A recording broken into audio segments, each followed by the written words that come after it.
وأولئك هم المفلحون. Dalil pertama yang diangkat oleh Imam Nawawi rahimahullah, ayat yang masyhur dalam surah Al-Imran ayat 185. A'udzu billahi minasyaitonir rajim. Kullu nafsin dha'iqatul maut wa innama tuwaffawna ujurakum yawmal qiyamah faman zuhziha 'anil nari wa udkhilal jannata faqad faz wa mal hayatud dunya illa mata'ul ghurur. Setiap yang bernyawa akan merasakan mati. Jadi sehebat apapun kita menjaga kesehatan tadi, ya, sehebat apapun kita melindungi diri kita dari segala macam yang bisa menjadi mara bahaya, tetap akan merasakan mati. Dan hanya pada hari kiamat sajalah diberikan dengan sempurna balasan kalian. Maksudnya nanti hari kiamat akan kita terima balasan sempurna dari amal soleh kita atau hukuman atas perbuatan dosa kita. Barang siapa yang dijauhkan pada hari kiamat dari neraka dan dimasukkan ke dalam surga, maka sungguh dia telah memperoleh kemenangan yang besar. Kehidupan dunia itu tidak lain hanyalah kesenangan yang memperdaya. Dalam arti kata, menipu bagi orang-orang yang tidak tahu hakikat daripada hidup di dunia. Toh dia juga akan melaluinya, dia akan meninggalkannya. Dan semua hanya akan jadi kenangan. Ya. Semua akan jadi kenangan. Kalau kita meninggal dunia, semua orang akan mengenang. Oh, itu bajunya si fulan, itu sepatunya dia, oh itu dompet dia, oh itu rumah dia, oh itu mobil dia, oh itu istri dia, oh itu suami dia, itu anak dia. Dan seterusnya, dan itu hanya hitungan hari. Pastikan hanya hitungan hari. Setelah itu, istri atau suami kita bisa menikah lagi, anak-anak juga akan sibuk dengan aktivitasnya masing-masing, semua pakaian kita akan dibagikan, warisan akan dibagi dan seterusnya. Dan hanya dikenang beberapa hari. Setelah itu sudah menjadi hak orang lain dan kemudian akhirnya mereka pun sibuk dengan kehidupan mereka dan akan terulang lagi. Pada saat mereka meninggal juga akan dikenang menjadi hak mereka hitungan hari. Kita pemilik pertama tidak akan dikenang lagi. Tidak akan dikenang lagi. Semua itu akan hilang. Yang akan bersama kita hanya amal saleh yang selama ini banyak orang lalaikan. Wallahul musta'an. Baik, ayat ini menjelaskan kepada kita semua jiwa akan merasakan mati. Ya. Kemudian juga akan ada pembalasan yang akan kita terima sempurna. Di sini saya katakan tadi, di awal pembukaan kita tidak ada keraguan terhadap janji Allah. Kalau kita berbuat amal saleh pasti akan kita terima. Ya. Dan kalau kita berbuat dosa pasti juga akan ada hukumannya. Kecuali kita sempat bertaubat ya. Kemudian juga dijelaskan kalau orang-orang yang diselamatkan nanti di hari kiamat ya, dari api neraka dan masuk ke dalam surga, sungguh itu kemenangan. Memang ini kemenangan yang sebenarnya. Kalau Anda mau cari kemenangan yang sebenarnya hanya ini saja. Nggak ada kemenangan yang lain. Kemenangan dalam permainan, kemenangan dalam peperangan, ini cuma kemenangan semu di dunia sebentar. Tapi kalau kemenangan yang sebenarnya pada saat kita betul-betul kaki ini sudah masuk ke dalam surga. Makanya Imam Ahmad rahimahullah berkata, ya, saya tidak akan pernah atau tidak akan tenang jiwa seorang mukmin sampai kedua telapak kakinya menginjakkan surga. Karena dijamin kalau orang sudah masuk ke dalam surga tidak akan dikeluarkan lagi untuk menuju ke neraka. Beda kalau orang masuk neraka ada kemungkinan dia keluar ke surga bila dia memang ditolong oleh Allah Subhanahu wa taala, karena ada syafaat dari Allah atau karena memang ya, syafaat orang-orang beriman ataupun misalnya memang karena dosanya sudah dibersihkan sehingga sisa amal solehnya saja akan membawa dia masuk ke dalam surga. Ya, tapi kalau di surga, orang kalau sudah masuk tidak akan pernah keluar lagi. Maka target kita itu. Ini kemenangan yang sebenarnya. Dan kemudian yang terakhir pesan Allah Subhanahu wa taala adalah bahwa dunia ini hanyalah kehidupan yang memperdaya atau kesenangan yang memperdaya. Artinya semua akan semu, ya. Misalnya kita rasakan makanan enak nih, lezat sekali. Habis itu selesai. Ya. Lewat makanan itu ukuran sepertiga jari telunjuk kita ini ada garis-garisnya, ke tenggorokan kita sudah tidak kita tahu lagi. Bahkan kita sudah tidak bisa bedain mana daging, mana ikan, mana nasi, mana kentang, ya, dan seterusnya. Di ujung lidah iya, model di depan mata kita sudah makan iya, tapi kalau sudah lewat, maka sudah selesai urusannya. Ya. Maka semu sebenarnya, semu. Pakaian kita pakai nih, setelah kita pakai, beberapa waktu kita akan merasa, oh ini tadinya model tren, sekarang sudah mulai berkurang. Atau paling tidak pada saat dia sobek, atau dia rusak, atau dia lapuk, atau kita meninggal dunia. Maka semua juga akan ketinggalan. Seperti itu. Kendaraan, mobil, motor. Mungkin kita anggap sekarang paling canggih yang kita gunakan. Nanti lama-lama akan keluar model baru dan akhirnya ketinggalan. Handphone, semuanya. Maka itu semu. Semuanya itu semu. Maka tunggangi dunia ini teman-teman sekalian untuk mendapatkan yang terbaik di akhirat sana. Itu poinnya.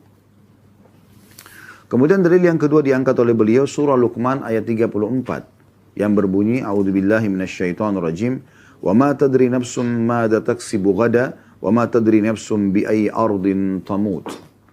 Dan tidak ada seorang pun yang dapat mengetahui dengan pasti apa yang akan dikerjakannya besok, dan tidak ada seorang pun yang dapat mengetahui di bumi manakah dia akan mati. Nah, saksi bahasan kita akhir potongan ayat ini tentunya. Namun teman-teman sekalian, kita bisa garis bawahi ayat ini menjadi dua bagian. Yang pertama adalah wa ma tadri nafsum madza taksibu gada. Sesungguhnya setiap jiwa tidak akan tahu apa yang dia akan kerjakan besok. Artinya maksimalkan hari ini. Maksimalkan hari ini. Saya sering bahasakan teman-teman, kalau yang sering mengikuti pengajian kami, hari ini adalah hari emasmu wahai muslim. Hari ini maksimalkan. Hari ini hari emasmu. Hari inilah kamu punya kesempatan emas untuk menambah secara kualitas daripada ibadah-ibadah yang sudah kamu kerjakan, dan kuantitas pada ibadah yang boleh ditambah kuantitasnya. Contoh, Anda sholat duha biasanya 2 rakaat, sekarang Anda kembangkan menjadi 4 rakaat, jadi 8 rakaat dan seterusnya. Kalau biasa Anda baca cuma 10 ayat per hari, maka ayat Al-Quran Anda bisa menambah sekarang menjadi 50 ayat. Ini kesempatan gitu kan. Kalau Anda biasa sedekah dengan 2.000 rupiah, hari ini Anda punya kesempatan untuk bersedekah dengan 10.000 rupiah atau sampai 100.000 rupiah. Kalau Anda pada hari-hari sebelumnya mungkin hanya membaca istighfar 10 kali, sekarang Anda bisa istighfar sampai 100 kali.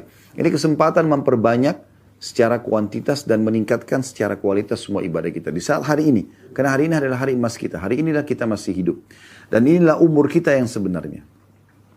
Ya, ini umur kita yang sebenarnya. Kalau masa lalu Anda penuh dengan dosa, hari ini juga emas untuk bisa bertobat kepada Allah Subhanahu wa taala. Sehingga bersihlah dosa-dosa kita itu. Bahkan Allah Subhanahu wa taala dengan rahmatnya luas ya menyebutkan ya, dalam surah Al-Furqan, ulaika alladziina yubaddilullahu sayyi'atihim hasanat. Mereka adalah orang-orang yang Allah ganti dosa-dosa mereka menjadi pahala. Jadi ada orang subhanallah karena taubatnya nasuha, benar-benar kembali kepada Allah SWT, Allah ganti dosa-dosa mereka menjadi pahala. Padahal tadinya dosa. Ya, karena mereka tulus, mereka sudah berjanji sama Allah tidak akan mengulanginya, maka akhirnya mereka pun diselamatkan oleh Allah Subhanahu wa taala dengan digantikan dosa-dosa mereka menjadi pahala. Jadi maksimalkan hari ini. Esok hari bukan hari kita. Kita tidak pernah tahu. Kalau kita masih hidup lagi besok, berarti itu dihitung hari. Hari ini kita bahasakan gitu kan.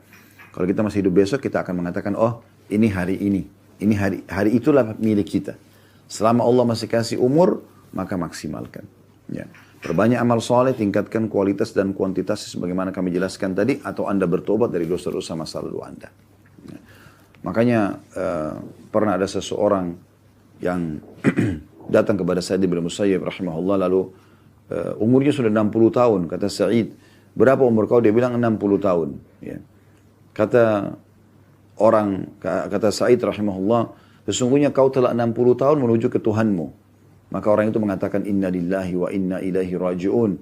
Kami milik Allah, kami akan kembali kepada Allah. Lalu kata Sa'id, apa kau tahu makna apa yang kau ucapkan itu? Orang itu mengatakan, dia terdiam. Kemudian Sa'id mengatakan, sesungguhnya makna katamu itu adalah kami milik Allah dan kami pasti akan kembali kepada Allah. Dalam arti kata, siapa yang tahu dia akan kembali kepada Tuhannya, dia akan juga mempertanggungjawabkan perbuatan-perbuatannya. Oleh karena itu harus hati-hati, gitu kan. Maka orang itu pun ketakutan. Lalu dia mengatakan, lalu apa solusinya? Ya. Kata Sa'id, mudah sekali. Ya. Orang itu mengatakan, apa itu? Dia mengatakan, engkau memperbaiki apa yang tersisa, tobat dari dosa-dosa, kemudian coba beramal soleh dari sisa umurmu ini, maka Allah akan terima itu dan Allah akan maafkan masa lalumu. Tapi kalau kau masih diberikan umur sekarang lalu kamu sia-siakan, kamu berbuat dosa tetap saja dalam keadaan kesalahan, ya, maka nanti kau akan dihukum oleh Allah dengan apa yang kau baru lakukan dan juga akan diikut sertakan apa yang telah kau lakukan di masa lalu. Ya, jadi memang segera bertobat kepada Allah Subhanahu wa taala. Kemudian yang kedua dari ayat ini adalah potongan ayatnya, wa ma tadri nafsum bi ayyi ardin tamut, dan setiap jiwa tidak pernah tahu di mana dia akan meninggal dunia. Dalam sebuah hadis disebutkan, kata Nabi SAW, bila Allah ingin merenggut nyawa seorang hamba di satu lokasi, maka Allah akan buat dia punya hajat di sana. Berapa banyak orang subhanallah tidak ada tujuannya dari Jakarta ke Surabaya. Ternyata di Surabaya memang ajalnya akan datang. Ya. Atau dia pergi dari negaranya ke satu negara yang lain misalnya. maka direnggutlah nyawanya, kemudian meninggal dunia di sana. Seperti itulah. Maka kita tidak pernah tahu kita akan meninggal di mana. Maka Allah Subhanahu wa taala menunjukkan kemahakuasaannya di sini, pasti jiwa itu akan meninggal di tempat yang sudah Allah Subhanahu wa taala tentukan, ya. Kemudian dalil yang ketiga yang diangkat oleh beliau, firman Allah Subhanahu wa taala dalam surah An-Nahl ayat 61. A'udzu billahi minasyaitonir rajim. Fa idza jaa ajaluhum la yasta'khiruna sa'atan wa la yastaqdimun. Maka apabila ajal mereka tiba, maka tidak akan dapat meminta penundaan atau percepatan sesaat pun. Jadi kalau sudah datang detik itu, di tempat itu, kita akan meninggal dunia. Makanya saya selalu terinspirasi dengan kisah seorang salafus saleh yang bernama Abdullah pada saat anaknya wafat dibunuh orang. Kemudian datanglah seseorang yang menyampaikan kepada dia berita tentang masalah wafat anaknya itu. Maka dia pun dengan sangat tenang merespon. Pada saat orang bawa berita itu mengatakan, wahai Abdullah, anakmu mati dibunuh orang. Maka dia lagi ngunyah makanan, dia dengan tenang, ya, tetap saja dia dia memberhentikan kunyahan makanannya dengan sangat tenang, lalu dia mengatakan innalillahi wa inna ilaihi rajiun, lalu dia kembali mengunyah makanannya. Yang bawa informasi penasaran sambil mengatakan, wahai Abdullah, anakmu baru mati dibunuh orang. Tetap dia melakukan hal yang sama sampai 3 kali. Maka kemudian orang itu penasaran mengatakan, bagaimana bisa kau tetap makan, tenang makan, sementara saya lihat depan mata saya sendiri anakmu ditusuk oleh orang, mati, terbunuh. Mungkin pikiran orang yang bawa berita ini, dia akan panik, dia akan mencari siapa pembunuhnya lalu membalas dendam. Itu pikiran normalnya manusia yang tidak mengikuti atau tidak mengikuti kehidupan dia ini dengan keimanan atau menyelimuti kehidupannya dengan keimanan. Maka Abdullah mengatakan, duduklah. Sesungguhnya anak saya mati, dia mengatakan bukan karena ditusuk oleh orang, tapi karena ajalnya sudah datang. Ini keyakinan seorang muslim.